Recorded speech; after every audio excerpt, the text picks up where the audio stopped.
And we're live. All right, so chapter 12, the analysis of variance. I can say specifically we'll be targeting the first 5 objectives from this chapter. Tonight, we are going to introduce the F statistic to you. This will be the 3rd test that we'll cover that you can use doing hypothesis testing. All right, what's unique about the F distribution?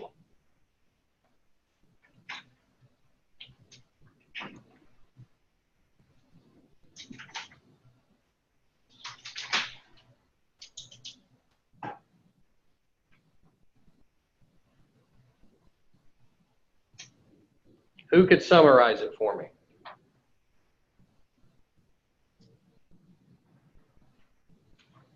Remember the title of the chapter, Analysis of Variance. All right, so your F statistic, named after Sir Ronald Fisher. He was the founder of it. Also say that he was one of the founders of modern day statistics and came up with this. I believe it was in the 1960s, and it has its early base in agriculture. All right, so the F distribution is used to compare two population variances.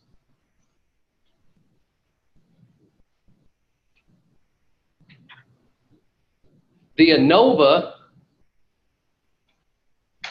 which is an acronym for the analysis of variance, is used to compare multiple, and I'll use multiple as more than 2, 3 or more analysis of variance. All right, and think about this as some examples. Imagine that you were trying to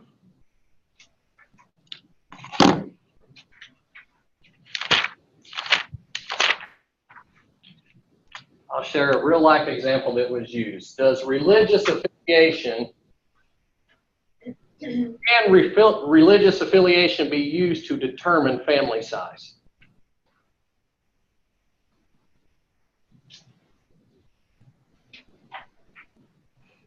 All right, and I would give you an example of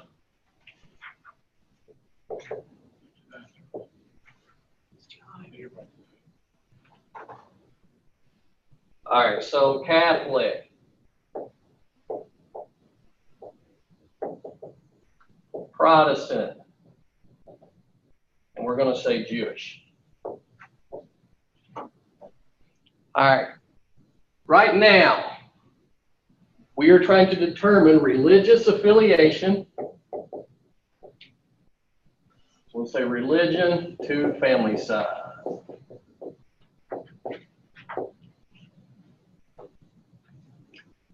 Which is my independent variable here?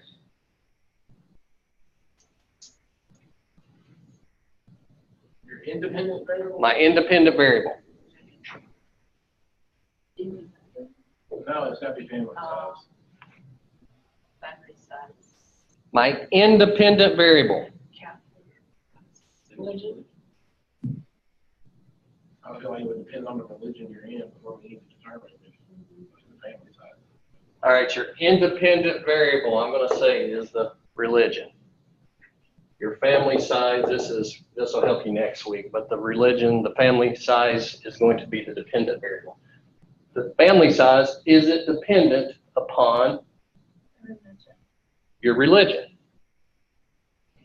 All right, I'm going to say that, let's say that we go in and we pull a sample of 10 out of each religion. And I'm going to say that of this sample size, the Catholics' family size was 3. We'll say the Protestant was 2. And the Jewish sample reported a family size of 1. Now, this were your results out of this sample.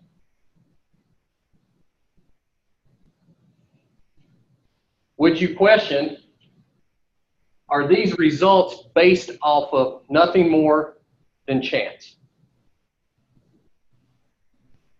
Is this really a true indicator of how family size is dependent upon religion, or is it simply due to chance? You would not be able to determine that. In order to help you determine that, what we'll look at here in a minute, you could conduct an ANOVA test that would show you that it was not due to chance. I can tell you the real life example from this study was that family size was dependent upon religious affiliation. But without performing such tests, we cannot be so confident.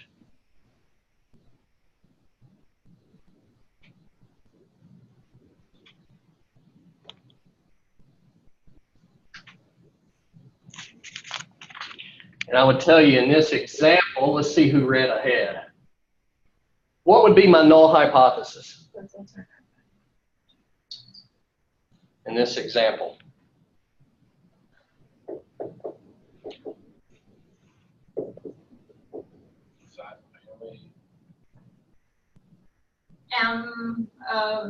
Like that your mean of your Catholics is equal to the mean of the Protestants, which is equal to the mean of the Jewish.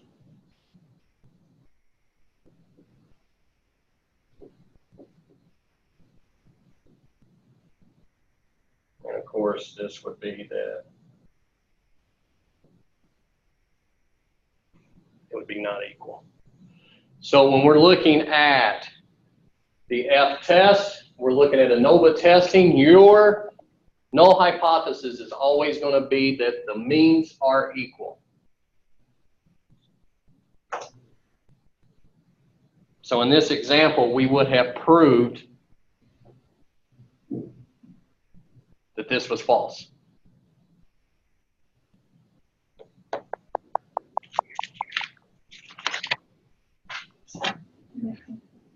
All right. If we are going to compare, to help you visualize this, you're going to see the term where the F test is actually a family of tests. Okay, and if you look in your book, you're going to see where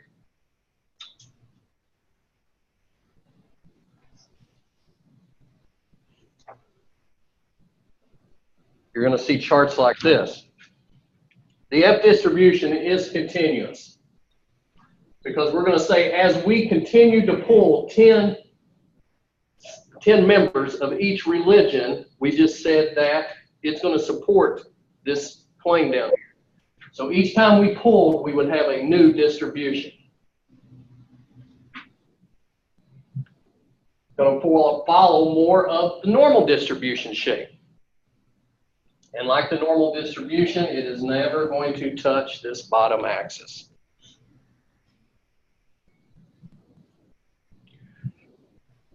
There are going to be two parameters that we look at.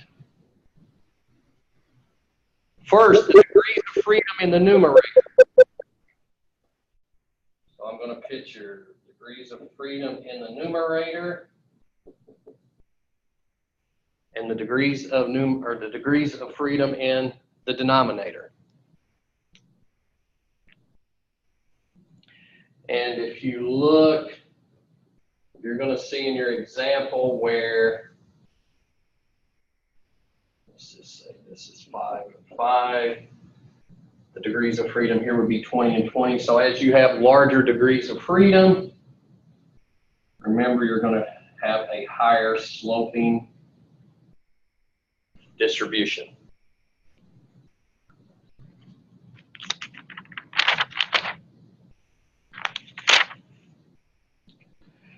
Your F distribution is always positive and always positively skewed.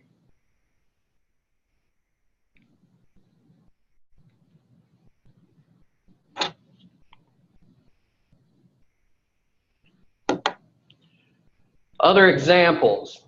Imagine 2 sewing machines are set to produce steel bars of the same length. The bars, therefore, should have the same mean length.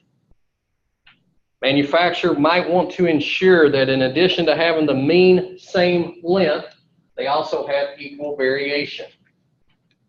We would apply this test. The mean rate of return of 2 common stocks may be the same, but there may be more variation between the 2 stocks. A sample of 10 technology stocks and 10 utility stocks show the same rate of return. I can tell you as an advisor, you can expect more variation among the technology stocks than you would the utility stocks.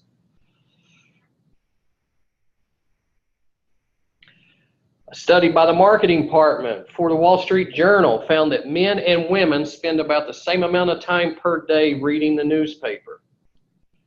However, the same report indicated there was nearly twice as much variation in the time per day among men than there were of women. Okay, and I'm going to tell you, I'll back up as disclaimers. Those were generic studies. It was not conducted by the Wall Street Journal, and I'm not recommending technology stocks over utility stocks. All right. Let's look at the example on page 382.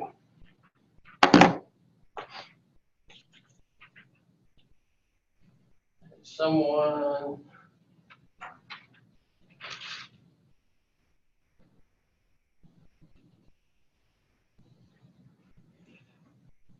okay, here, testing hypothesis of 2 equal population variances. 2 equal population variances.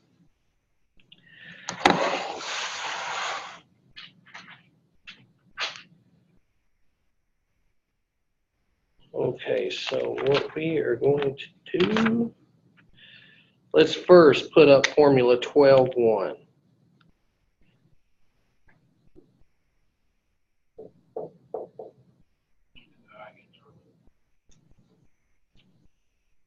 Thank you for correcting me here. I'm too high.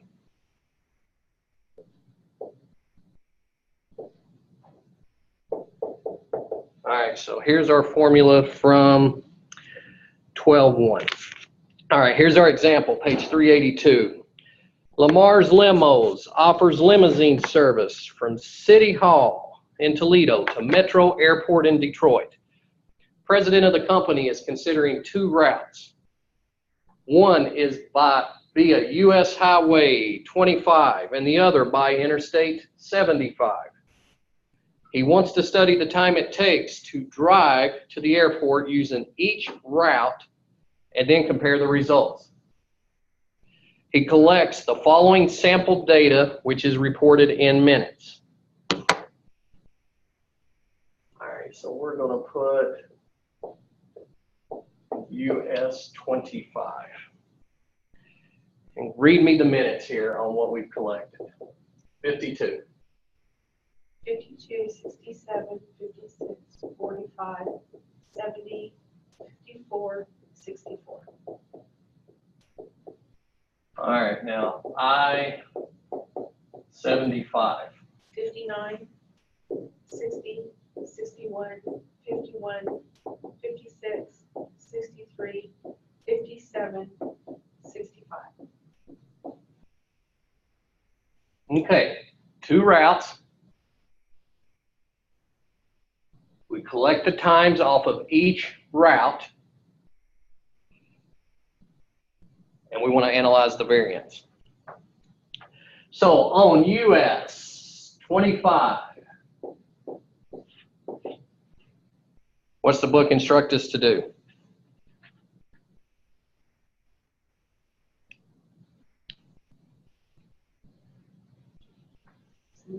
First thing I want you to do, let's calculate the mean. So what's the mean time along US Highway 25?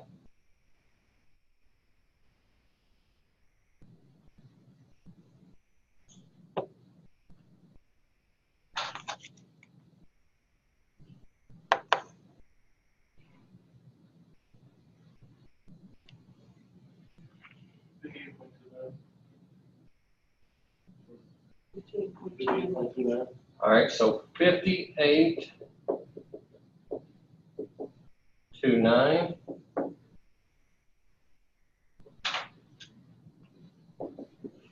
And what is the mean along I-75? 59. 59.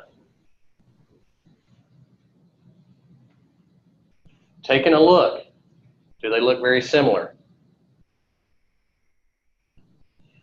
Okay, now again, go back to, could we automatically assume that this sample would give us good results, good positive results, good reliable results? Or is there a chance that this variation could simply be due to chance?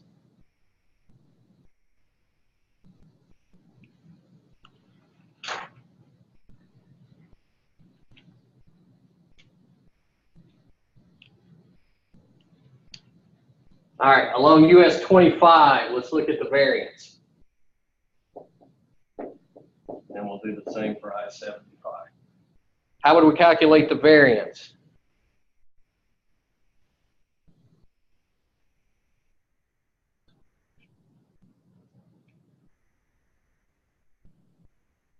So here we have the mean.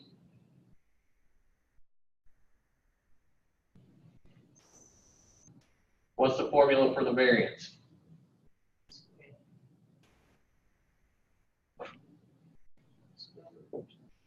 Square root of The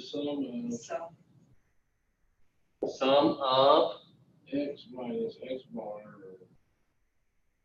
what is x bar? What is x bar? Mm-hmm. Sample. And what are we going to divide by?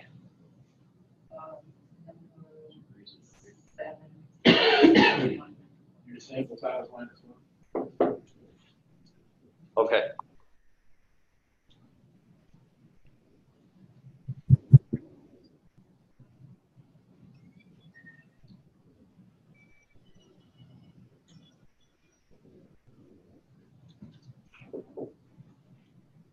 So the variance here, if you saw this, 8.9947.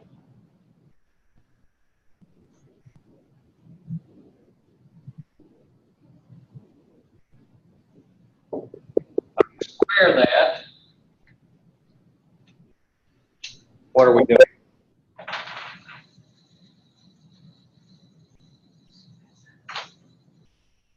You're getting variance. Here's where we're going to get the variance. Take the reverse of the way we would, Do the reverse of the way you did it before. You saw for the standard deviation. Now you're going to get the variance. So if we square this, 80 point what? 90. Okay. Now along I-75,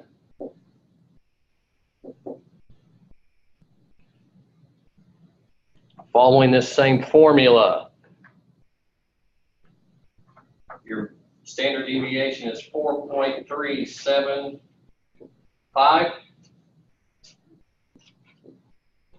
If you square this, what's the variance?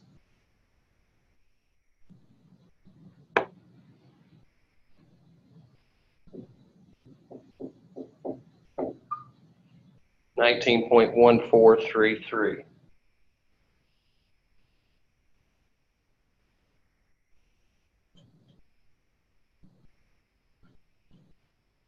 Someone interpret this for me.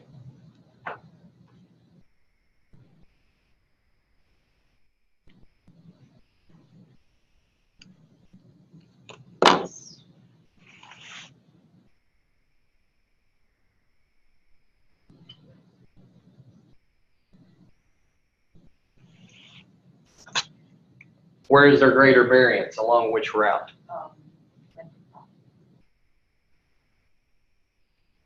Along 25. As the book would tell you, this is consistent with the knowledge of the two routes. The US 25 route contains more stoplights. I'll show you how to kind of interpret this in real life. You're going along a US highway versus the interstate. Where would there be more stoplights, more traffic jams, more road hazards, more opportunity to stall or delay travel? Along the highway. So you would expect, just knowing that you would have greater variation. But using this example here, we just solved for it. We have proven. That's what I like to see. Okay, now let's look at one that is going to, let's see if I need this data up anymore.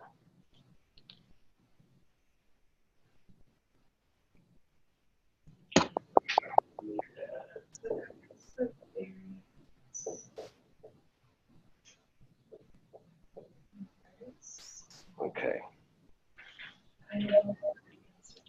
Let's use our 5-part test.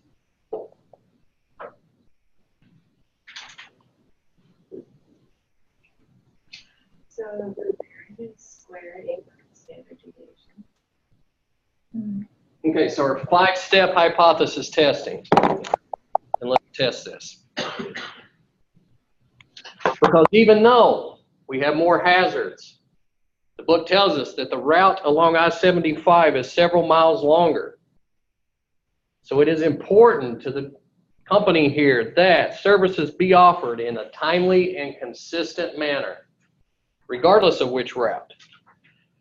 So we decide to take a test to determine whether there is really a difference in the variation of the two routes. Okay, so right now we're trying to say we did prove right here that there was variation. But what we know, more traffic lights, more opportunity to delay the vehicle on the highway. However, we're going to travel the longer distance along I-75. So we're asking, is this variance due to one of those factors? We're not going to just accept that. We're going to seek out now, we're going to prove whether or not there is indeed variance or if it's just left to one of those factors. All right, step 1 in the hypothesis testing. What do we do?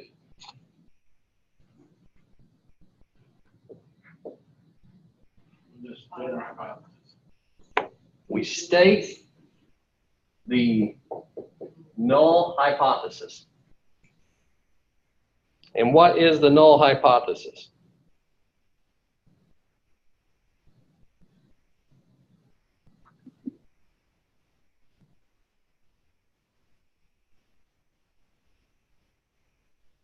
Remember, the null hypothesis is that they are always equal.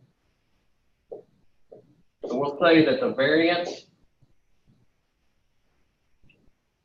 of the first route is equal to the variance in the second route. This is the null hypothesis. What is the alternate? They are not equal.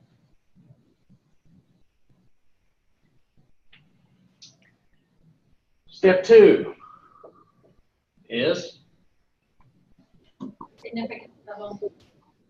select the level of significance. And here the company has decided that they are going to use 0.10.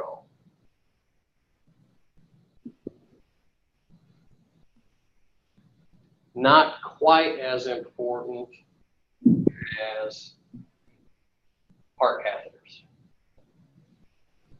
Cancer research. Step 3. I say that, I don't own the company, but in general. Step 3. We have to determine the test statistic. And what are we going to use?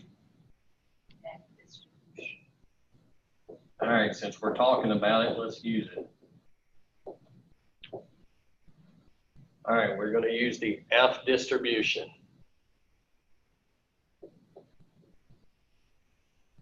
Step 4.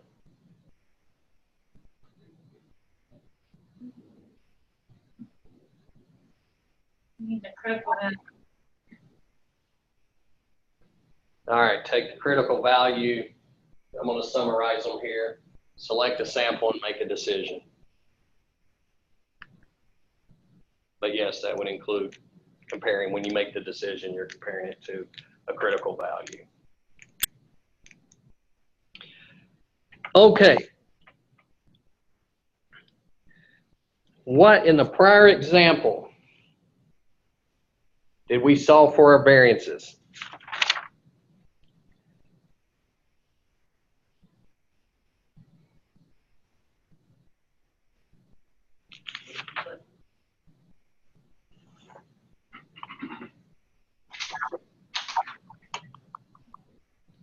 We flip back, we said that our variances in the prior example, I'm going to put them up here. What was our variance? The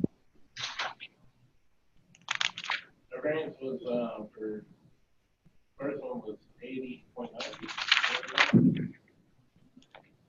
Yeah, 80.946.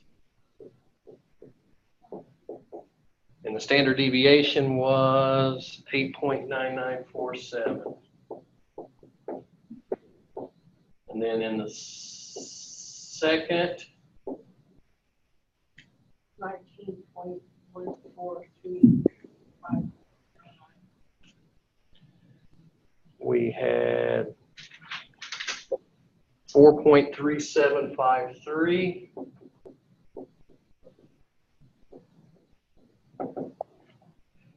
And 19.1433. All right, let's hold on to those answers that we just solved. All right, we're going to look at this formula here for the test statistic. And down here, what are we doing? What's first? What is our decision rule? We forgot that.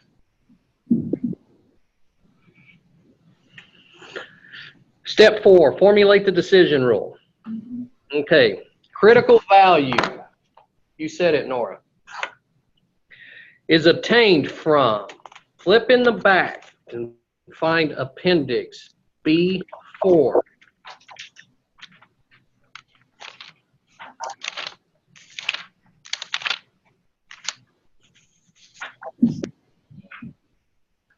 Tell me when you have it. I think in our book it's E8 or 6 point, or 6, I think it is. What page? 736. Okay, page 736.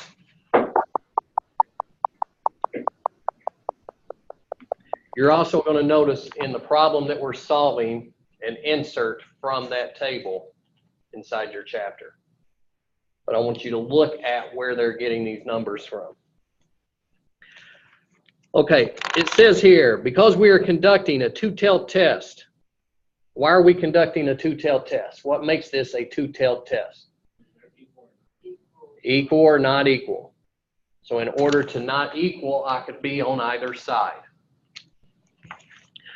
Okay, so we are taking, look, first, what am I going to do with this level of significance? On a two-sided test, I'm going to have to divide it by 2. So let's look at how many degrees of freedom in the numerator. If we look back at our chart, US route, how many times? 7. So our degrees of freedom would be n minus 1. So on this first route, and this is our US 25, the degrees of freedom would be n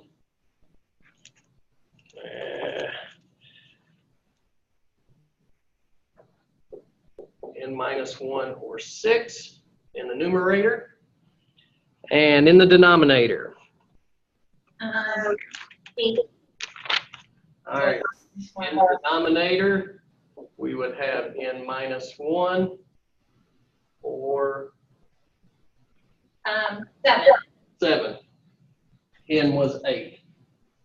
So in this example, N was 7.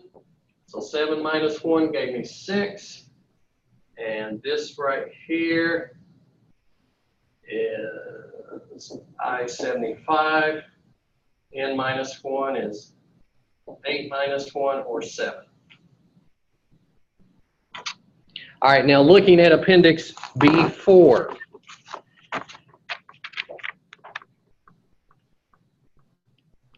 Let's go up and look at 7 degrees of freedom for the denominator and 6 degrees of freedom for the numerator.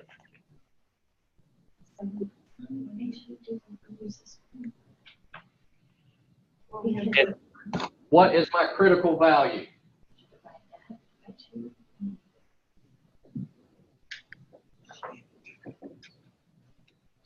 Um, Oh, 3.87. So 3.87. Now what's my decision rule?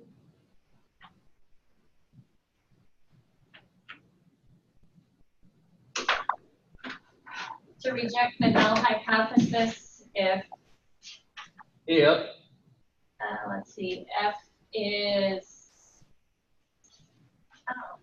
how do you do it if it's all positive? So is it if F is greater than 3.87? we're going to reject the null hypothesis if F is greater than 3.87.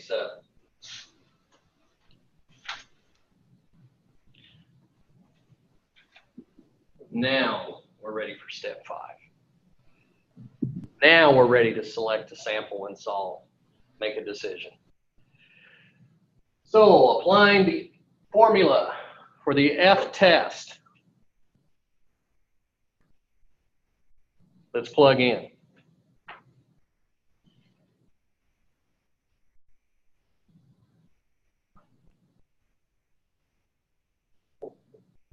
F is equal to 8.9947. I'm getting these numbers up here.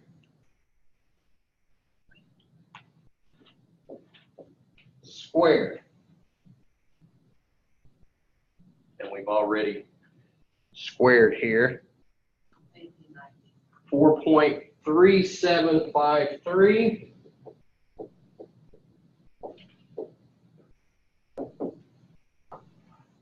And who can solve that?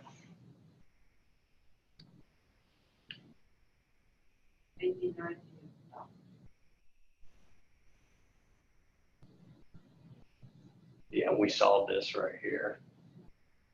But I just want you to divide it out. And what's my F result?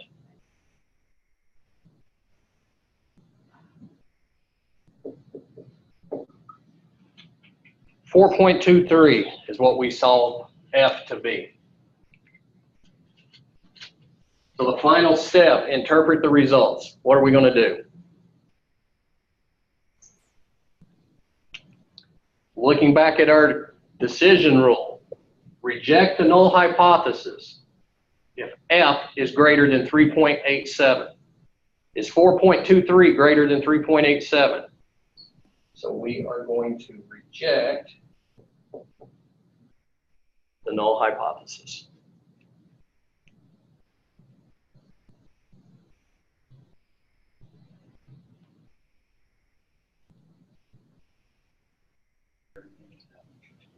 Okay. Now, what are we going to do if we want to examine 3 or more population mean?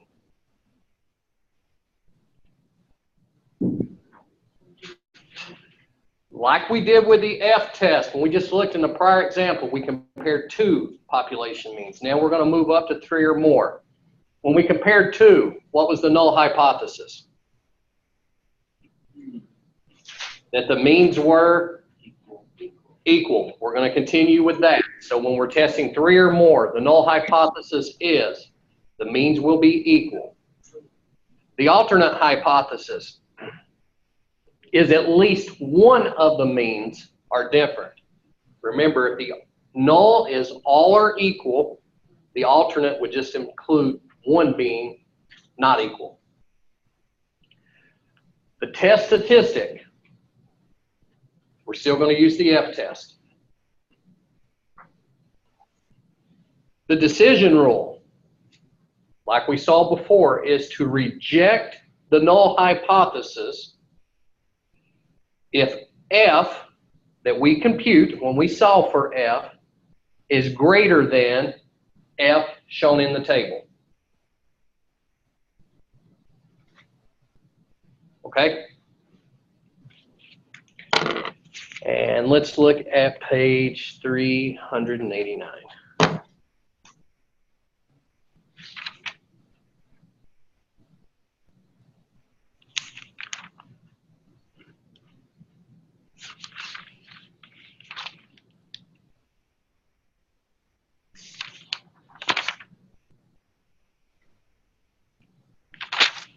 Okay. Recently, a group of 4 major carriers, airline carriers.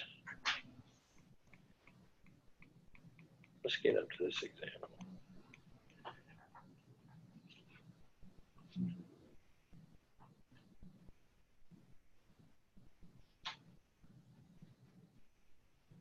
All right, recently a group of 4 major carriers joined in hiring a Bruner Marketing Research to survey recent passengers regarding their level of satisfaction in a recent flight.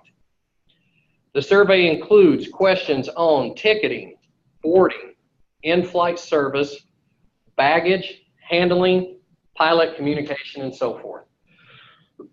25 questions were asked, and they offered a range of possible answers.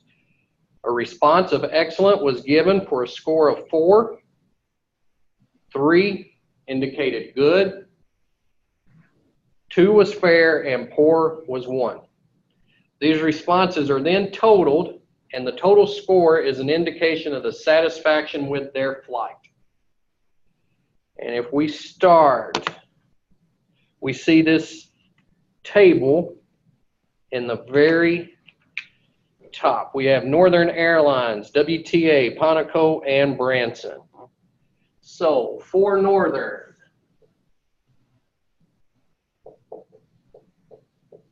okay, and I'm going to have to write a little smaller here. What do we have under Northern? 94, 90, 85, 80. 80. Okay. Next, WTA. 75, 68, 77, 75, 68. 77, 83, 88. Next, we have Ponaco. 70, 73, 76, 78, 80, 68, 65.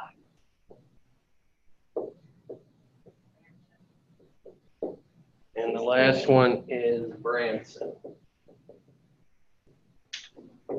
68, 70, 72, 65, 74, 65. Okay.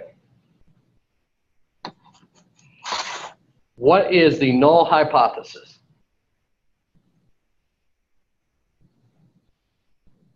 UN equals UW equals UP equals UB. All right, so we're going to say that the population mean of Northern is equal to the population mean of MTA is equal to the population mean of Ponaco is equal to the population mean of Branson. What is the alternate?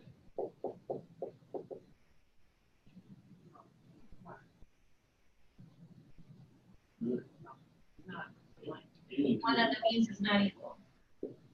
or just put means are not equal. All right, step 2. Select the level of significance.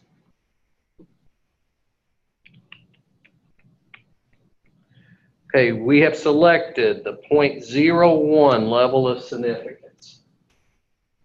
This is what we're wanting to operate on. I'm interested in Divided by what you're gonna do with 2. that. Excuse me? I'm interested in what you're gonna do with that. Before you divide it by 2, the big. Excuse me? Before you divide it by 2. Correct. We'll first have to determine if we're using a 1 or a 2-sided test. What's step 3?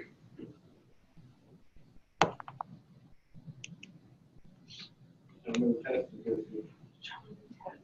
we said this was an F. Now the question on the table right now, am I going to divide this? Well, yeah, you can't. I didn't see a chart for the 1 and 0.01 and 0.0. I would say, yeah. I think you'd have to by 4 is what I'm thinking, just naturally in my head, but I don't know the answer.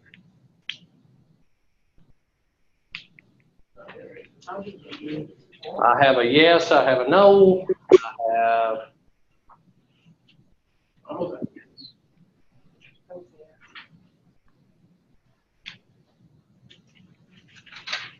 let's look at the book. Just to know there's nothing in the back where you'd be able to do it.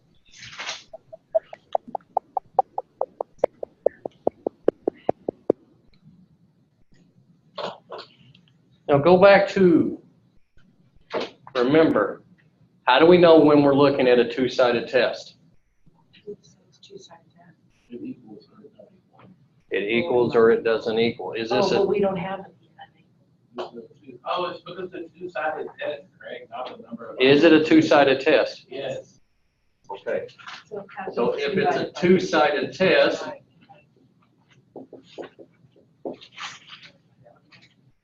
I was thinking the 4 sample, like, so we had 2 sample, like, you know, we had 2. Oh, all right, we are using an F test. Step 4, what is the critical value?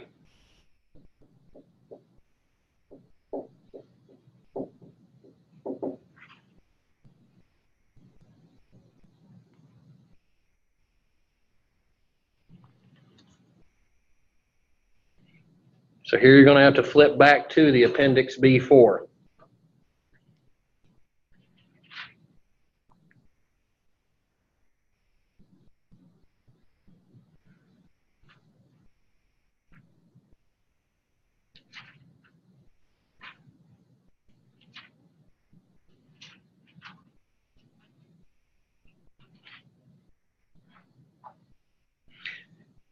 Your numerator. What are we basing the numerator off of?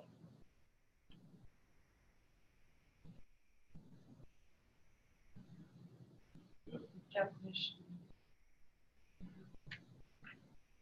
I'm confused, we got 4 tests, I mean, before we did it. Okay. 4.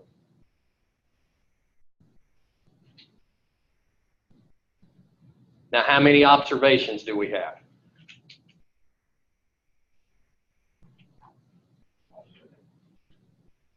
Yes. How many observations do we have? Oh, 22. There's 22 observations, 4 tests. So if I take my numerator, 4 minus 1 is 3, and there's 22 observations. So we'll go back to the appendix. And let's look at, no. Go back to the denominator.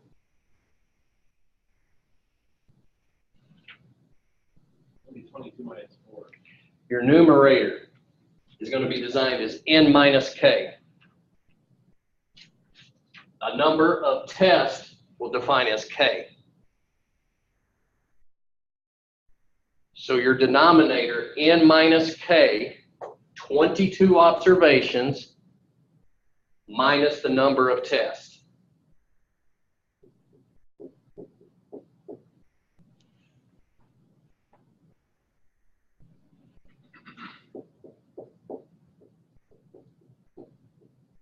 Put that for you to reference. Now looking at Appendix B4,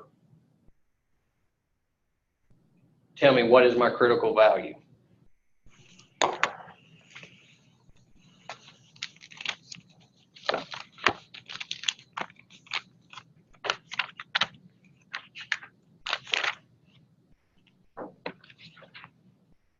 So my numerator is 3 and 18. Do you mean B3?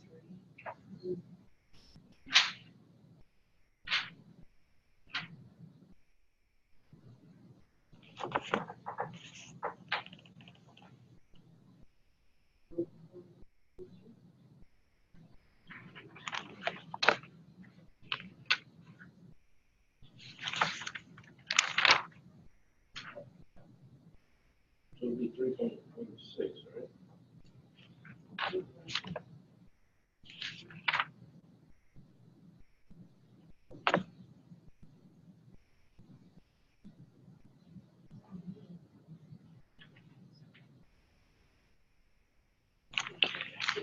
Go back. What's our level of significance? 0.01. Remember, in the last example you looked at it, it was 0.10. Oh. So now we're 0.045. Well, right now you're looking at it, I want you to look at it as before you were at 95%. Now you're at 99%. And you're right, if I split that, it would be 0.005. But we're at the 0.01 level of significance. So when you're looking at your chart in B4, be sure you're looking at the 99% or the 1% level of significance. So in the prior example, we were at the 5% level. Flip over to the next page.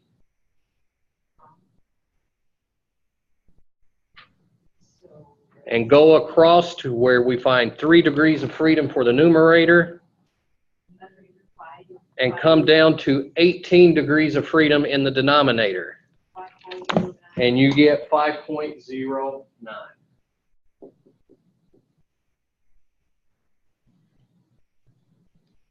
What is our decision rule?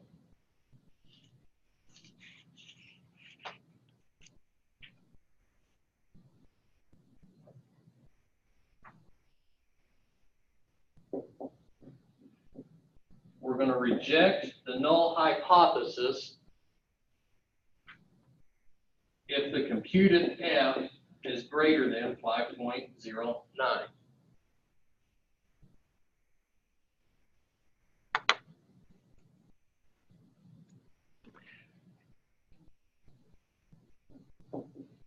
Now, step 5.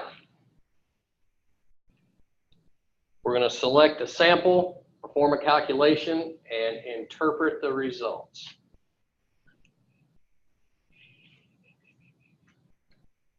So now we have 3 or more. We're going to use ANOVA.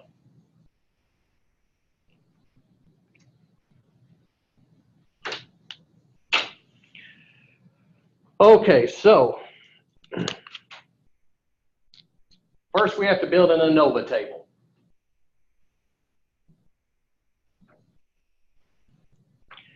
And using the format shown up in the book, we're going to look at the source of variations, the sum of squares, degrees of freedom, the mean squares, then we're going to compute F. So the first source of variation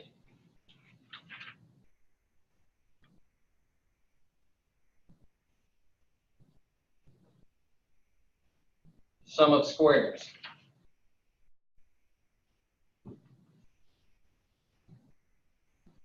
Put 5 right here.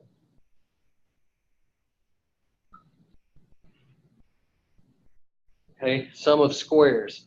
Degrees of freedom. Mean squares.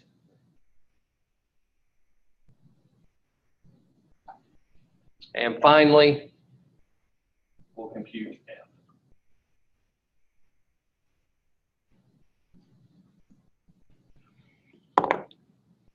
Okay, when we talk about 3 values that we're going to solve for, you can determine these by first finding, and I'm going to do some acronyms here, SST. SST is going to be the variation due to the treatments. SSE is going to be the variation due to random error. Step 5. And SST, excuse me, just SS, total variation. So SS is total variation, SST, variation due to the treatments, and SSE, variation due to just a random error. Okay, so source of variation for the treatments.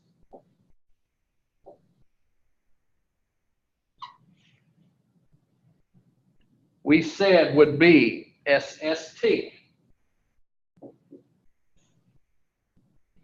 Now, how we define degrees of freedom here? K minus 1. The mean of squares. SST divided by K minus 1. And this is going to give you the mean square.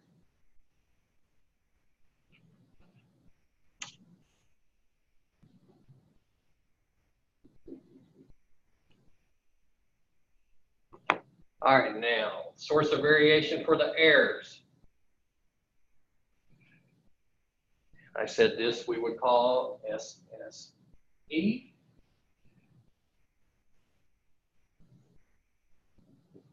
N minus K. And how do I solve for this?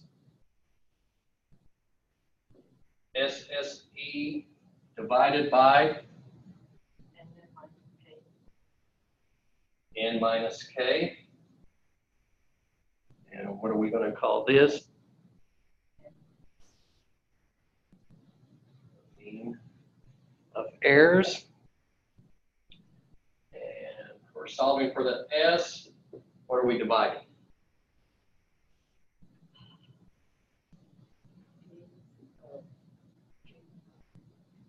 Okay. So here's our table.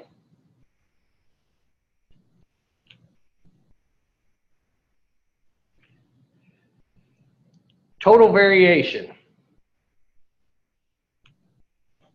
So SS total. We're going to have to solve. We're going to use here, we're going to solve for an unknown. So total variation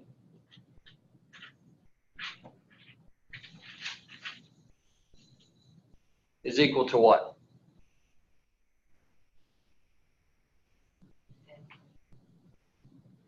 The sum of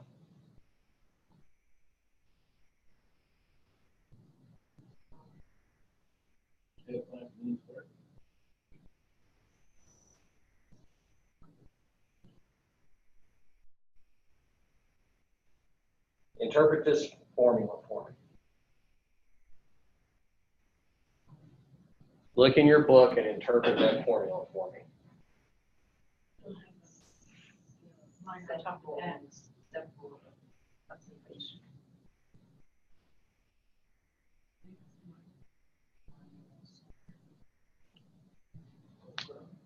The sum of the square differences between each observation. The sum of the square differences between each observation and the overall mean. This is the sample observation.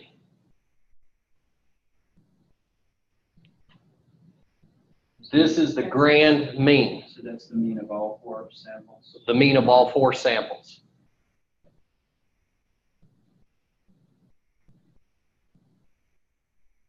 All right, so the sample observation, subtract out the grand mean. Okay, so we're going to have to calculate the grand mean.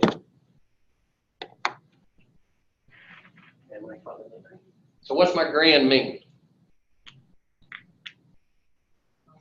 You said means add together.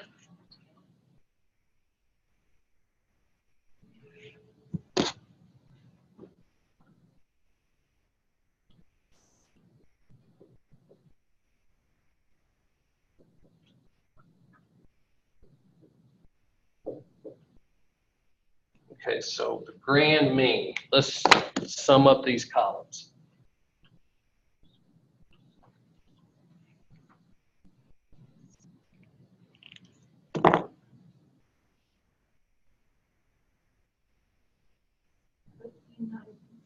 $349 the first one. 349.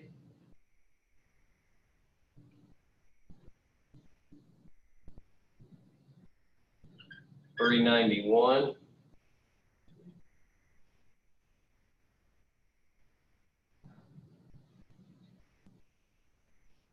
$510. 510, 414, 414. 414. Please. So 414. All right, now how many observations here? 22. Or 4. So what's the mean here of the first one? 87.85. 87.25.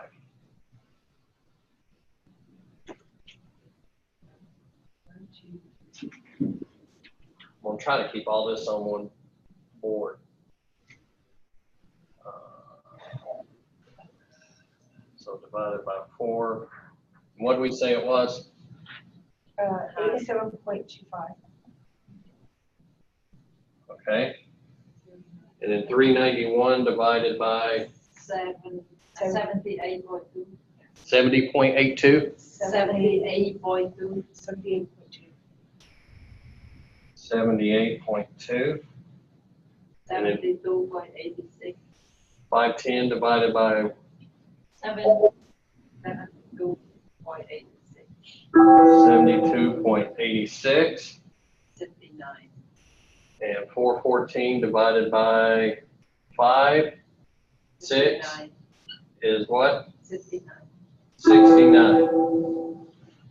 So 69, 72.86, 78.2, and 87.25. Now, if I total up my total number of observations, what do I get? 1664. So 4 and 5. Sum it together. So 22 total observations. And the total is 1664. And the column total is 1664. 1664. So my grand mean is 75.64.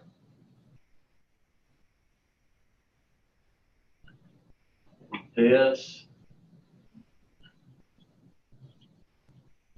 Right. is the grand mean.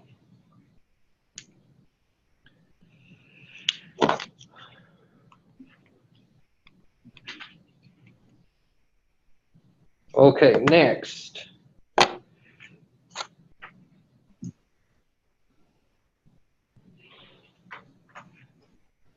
how do we calculate, what's the formula given to us for our standard or variance due to errors? So SSE is the sum here. I'm just going to abbreviate this and call it random error, is equal to the sum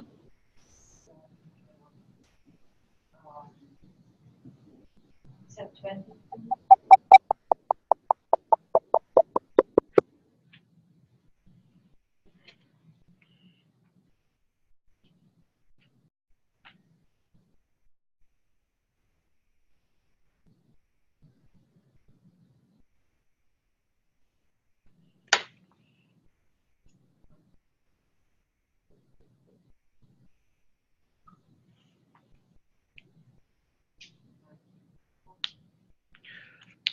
Okay, flip the page.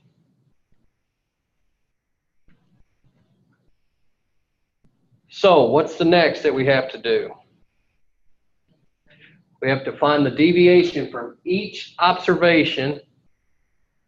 Go back, what we're deploying right now, go all the way back to when we calculated variance and standard deviations. Okay, so right now we've got to calculate what is the gap between each observation and the grand mean. Okay, so 94. So you would take 94 minus 75.64.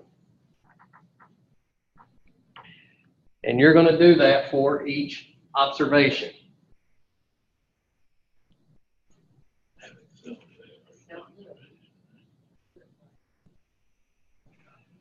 So in the first example, 18.36.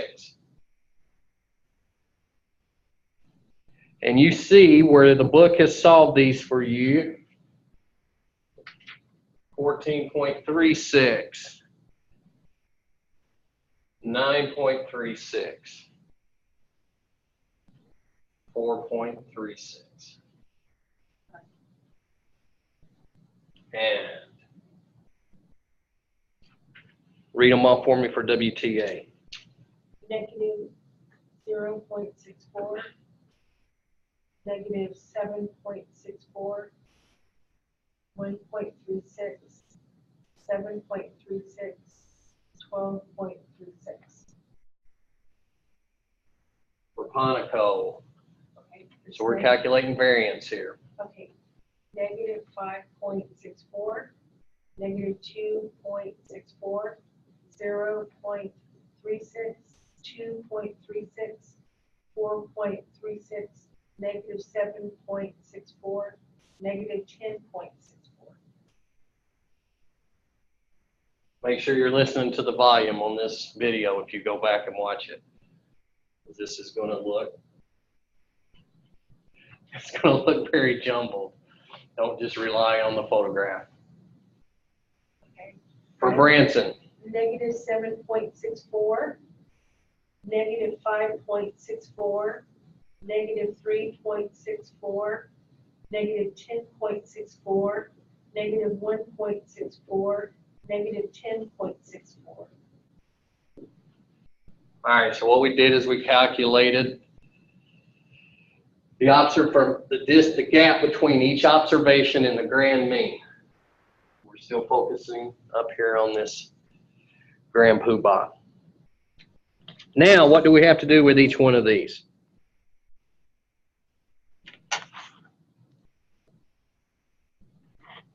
We have to square this value.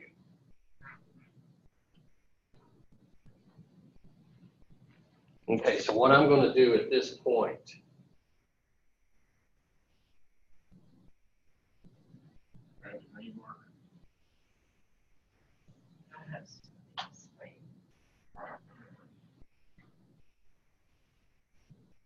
well, if we took each one, and you're right, Craig, I have one more color marker. We only set them for each column, then we can do.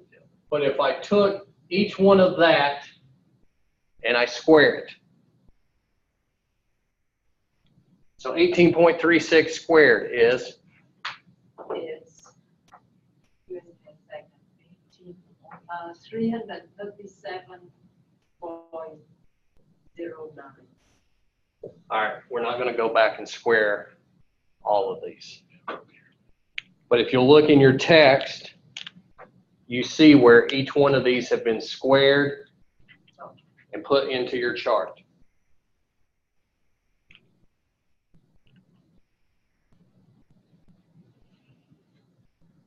Okay, so the total, let's look at it this way. Here's what I am going to do.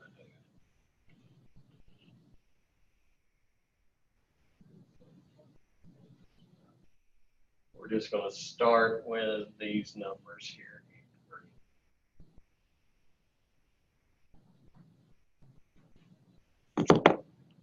Okay, so 337.09. 206.21, 206.21, 87.61, 87.61, 19.01. WTA is 0.41, 58.37, 1.85, 54.17, 152.77. Move over and you got 31.81, give me 1 second, 31.81, 6.97, 0.13, 5.57, 19.01, 58.37, 113.21. No. I put a look at it there. 58.37. what was the last one, 13? 113.21, Okay, so for Branson, 58.37, 31.81, 13.25, 113.21, 2.69, 113.21. okay, so here we are. We have all of our squared differences. If I total each of these up, I get 649.92. 267.57.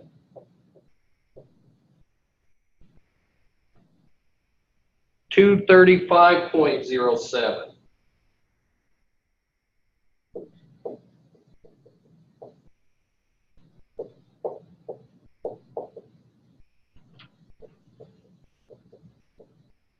And for Branson, 332.54. Now, if I total each one of these up,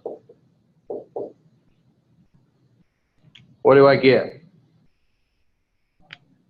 1485.10.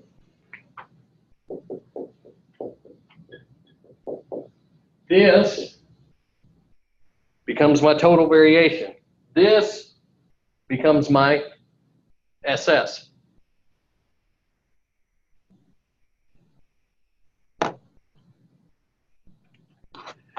So if I could plug this in on my ANOVA table,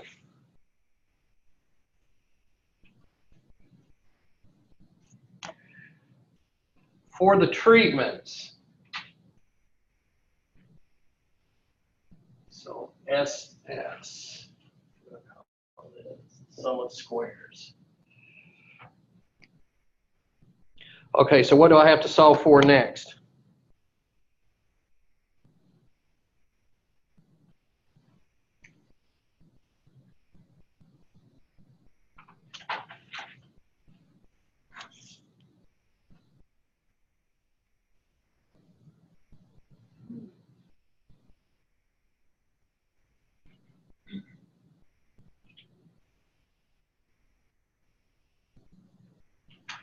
If I can solve for the term SSE, By process of elimination, I can solve for this. So how are we going to solve for this variable?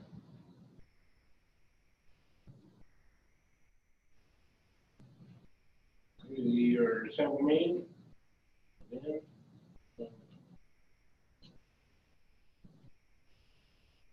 All right, look toward the bottom here. To compute the term SSE, find the deviation between each observation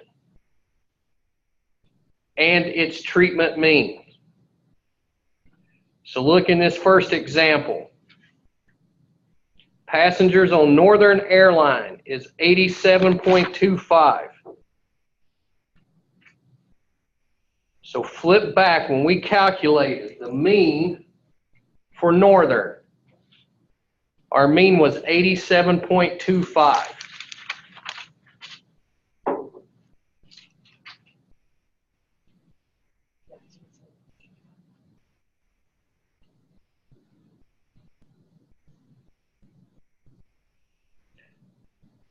So the first passenger at Northern, their time was 94 minutes. So you would take the 94 of that first observation and subtract out the mean for Northern.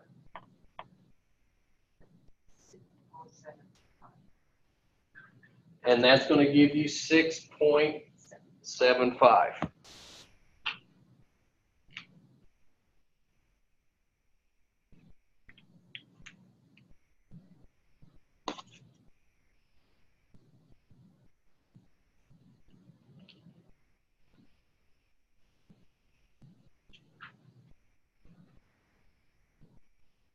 And you're going to repeat that for each observation. So the second observation for Northern was 90 minutes.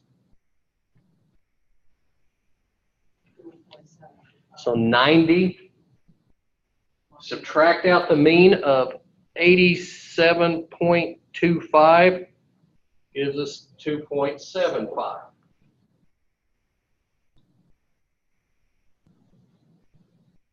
You will repeat that for each observation.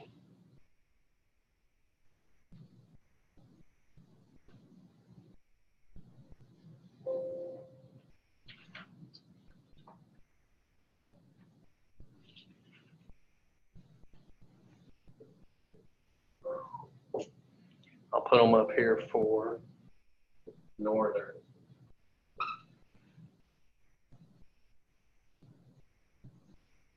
Okay, after we have this populated,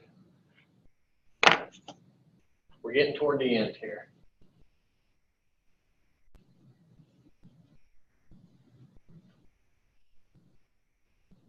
What's next?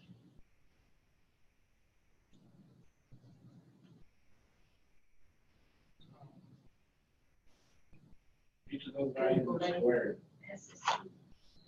We're going to take each of these values after you solve that and square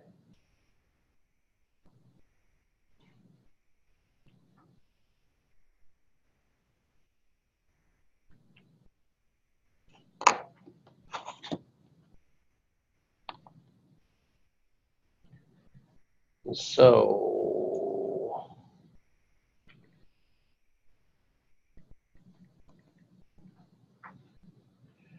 6.75 squared, 45.5625. So 45.5625.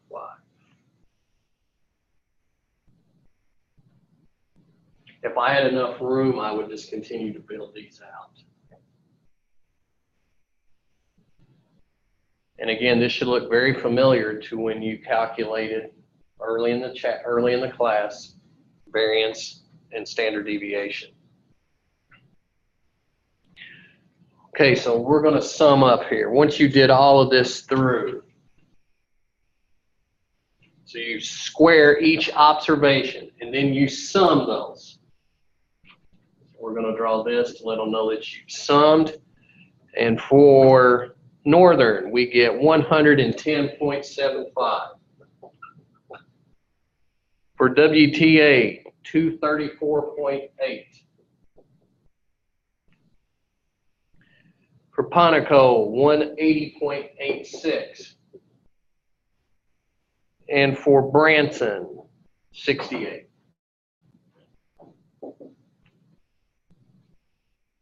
Now, what's the total of these? 594.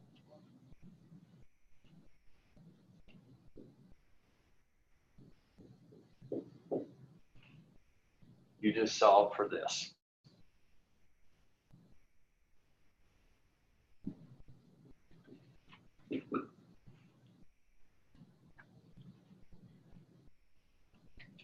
So how can I solve for this?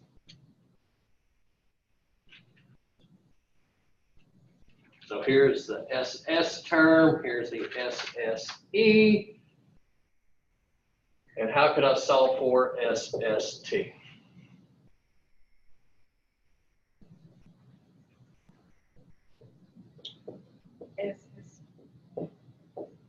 SS total minus SSE. All right, so tell me, what is this? SS total minus SSE. Oh. So I would have, look at it this way. So SST is 1,480. Are you all seeing that top formula? No, have it in the book. All right, so what we're going to do is we're going to say that the SST was equal to the total variance, which we have here, minus SSE. So we calculated the total variance as 1,485.10 minus 594.41. So SST is equal to 890.69. 890 point what? 69. 69.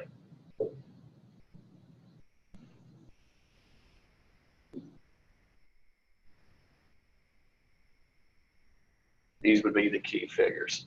So if I come down here to my ANOVA table, I can replace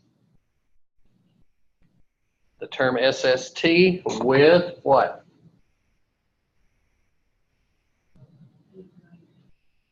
$890.69. And the errors,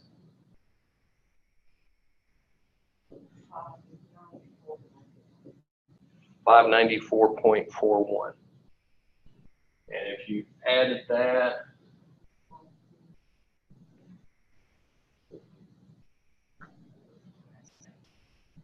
and that should match.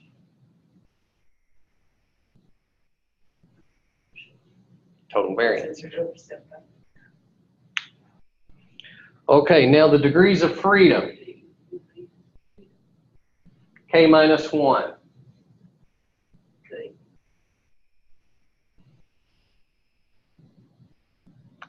What is K referencing? Excuse me?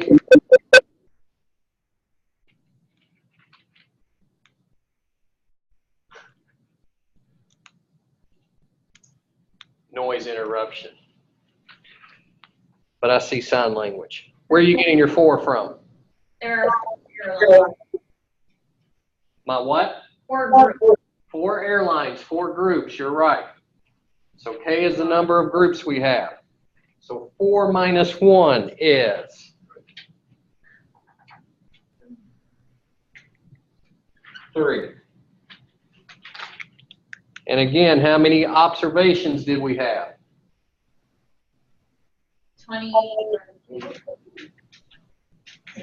22.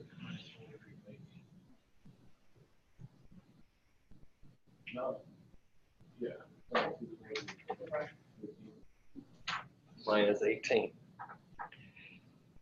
So what are we told to do here?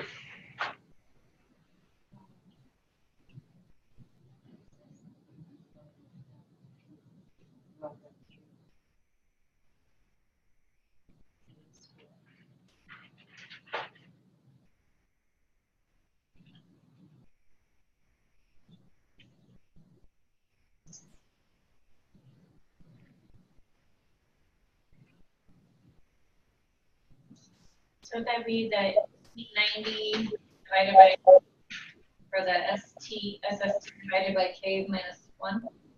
Yes.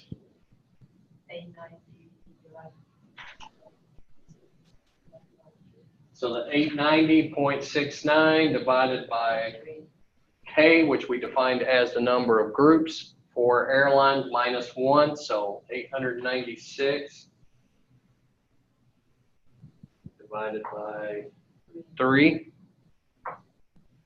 296.9.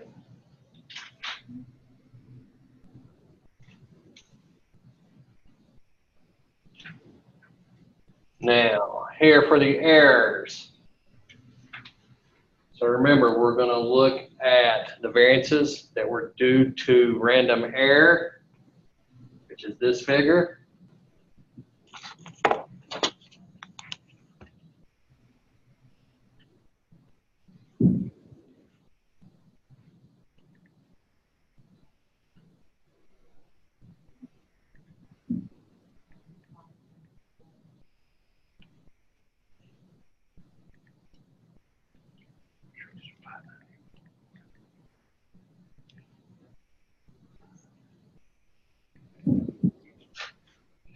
All right, so 594.41 divided by n minus k, there were 22 observations. 4 groups, so 594.41 divided by 18, 33.02.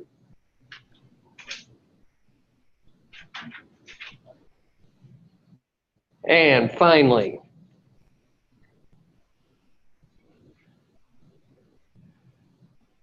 to calculate the F, we're going to take this figure, which was the MST, divided by the mean, divided by this. So if I divide these two, 8.99. And that's what F is equal to.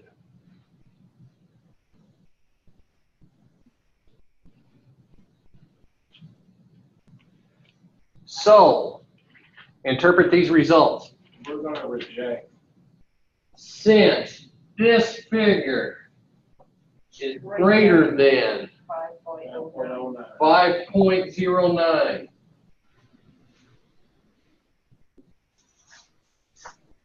we are going to reject the null hypothesis.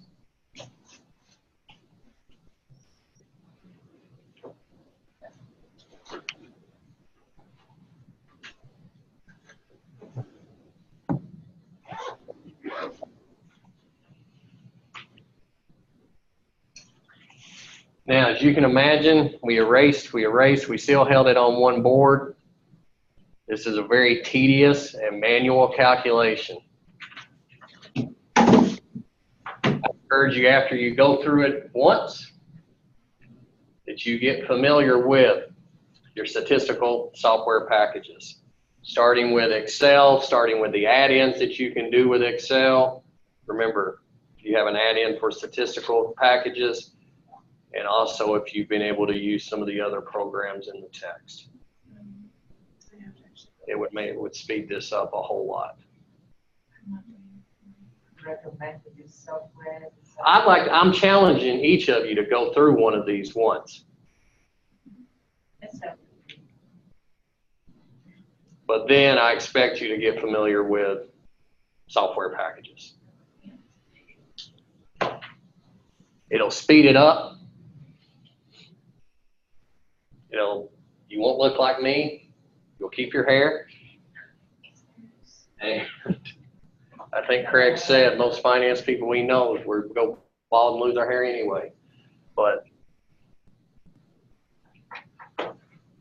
it will help expedite I think you'll think your hair right off your head. you to this level. I think that's a good point to end on, that we have just thinked the hair right off of our heads.